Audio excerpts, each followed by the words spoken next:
It's trivia time where our guest expert tests our knowledge on the subject they know best. I'm here with personal trainer and fitness expert Kathleen Trotter, who's going to give us a fitness quiz. Okay, Kathleen, what did you have in mind? Well, I thought I would test your knowledge. You know, there's so much misinformation out there, so it'd be nice to see what you really know, right? Okay, I'm game. Okay, I'm excited. It's my favorite topic, so I love talking about it. Makes me very excited. Okay, so here's the first one. Okay. This one's, you know, one of these hot topics. I get asked this all the time. The best way to get rid of your abdominal fat is A, do tons of crunches, B, cut out sugar, and 3, do fat burning exercises. Well, I was always told that your belly fat is 90% what you eat. Well, here's the thing. It's kind of a trick question because there's not one thing. And really what you need to do is increase your metabolism. And to increase your metabolism, you have to increase your lean muscle mass all over. So the best way to do that, lunges, squats, deadlifts, that kind of thing. So really nutrition is super, super key, and interval training is super, super key because that increases your metabolism as well. It's a big picture, and it's like sort of those 3 things that come into it, really. Okay. Yeah, very cool. Okay, let's move on to the next one. Okay, so sweating a lot when you exercise is a good indication that A, you're well hydrated, B, you've burned a lot of calories, and C, your body is trying to cool itself down. I think it's sort of a combination between how hydrated you are, because I know that I'm terrible with that. I'm always dehydrated and I never sweat.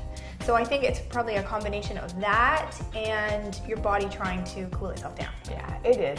So, I mean, it's definitely not just B, because you could go sit in a hot room and do nothing and sweat a lot and you haven't burned a lot of calories. So Right. It's definitely a combination of A and C. All right, next Ready one. for your next one? I am. Okay. Oh, okay, this, awesome. Running is particularly bad for, I get this all the time, your knees, your back, or neither. Your knees.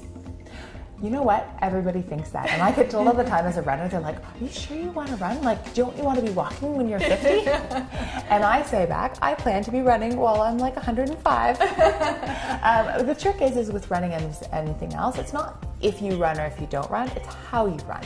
It's hard on your body. And if you're doing it not in an intelligent way, you could hurt yourself. I always tell my clients, you have to get in shape to run. You can't run to get in shape. So running is not your be-all and end-all of exercise. But if you are running properly and you're watching your gait and you have proper footwear and you're being careful about getting enough recovery, then you should be able to run for a really, really long time. Great. Okay, next. Well, this is sort of connected. And it's, what is the best way to minimize long-term damage to your knees when you're working out?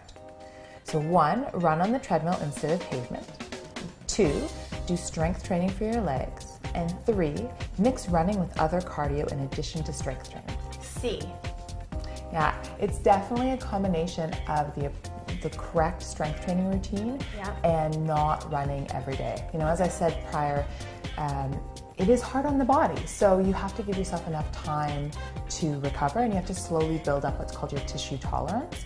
And you have to be aware of the fact that your muscles recover faster than your connective tissue. So what happens is most people, they start to run, they go out 2 or 3 days in a row, and they're like, I feel awesome, I'm so fit, I'm gonna go from running 5K to 10K all at once.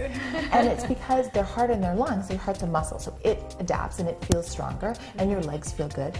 But your tendons and ligaments, they haven't recovered at the same rate. And you actually need to give them longer to recover or you risk injuring them. It's all about moderation. Health is about moderation. Okay. So I like the rule of the 10% rule. Basically, you want to just increase you're running about 10% each week. So, you know, I'll get my clients to start out with just 1 minute of jogging and 4 minutes of walking, and then you see how you feel. And then if you feel okay, you increase it a little bit. It's about really progressing your workouts at a really appropriate and safe rate and being realistic about it all. Okay. Yeah. All right. Is this our last one? This is, we have two more. Are you excited? Yep.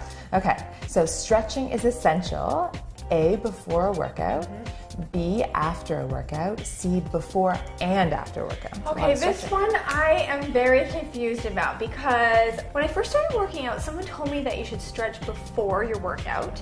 And then later someone told me that you should actually stretch before, and he actually suggested that you do your workout in the morning and then stretch at night before you go to bed. How about I don't know? That's my answer. I have no idea. I like that answer. And you know what? Stretching is a little bit of a complicated one. The thing about before a workout is the purpose of a warm-up is to do exactly that. The purpose is to warm your body up. That doesn't mean that no stretching is good before a workout. You can do what's called dynamic stretching, which is more basically dynamic movement. So, you know, if you're going to go for an intense run, you want to do a lighter jog. If you're going to go for an intense walk, you do a lighter walk. If you're going to do squats or lunges, you do lighter squats or lunges, like a bunch of body weight exercises. You know, there are always exceptions to every rule, but the general rule is prior to a workout, you want to warm yourself up. You want to prep your nervous system with movement-based activity, dynamic mobility exercises, and static stretching is your cool down. Okay, great. Yeah.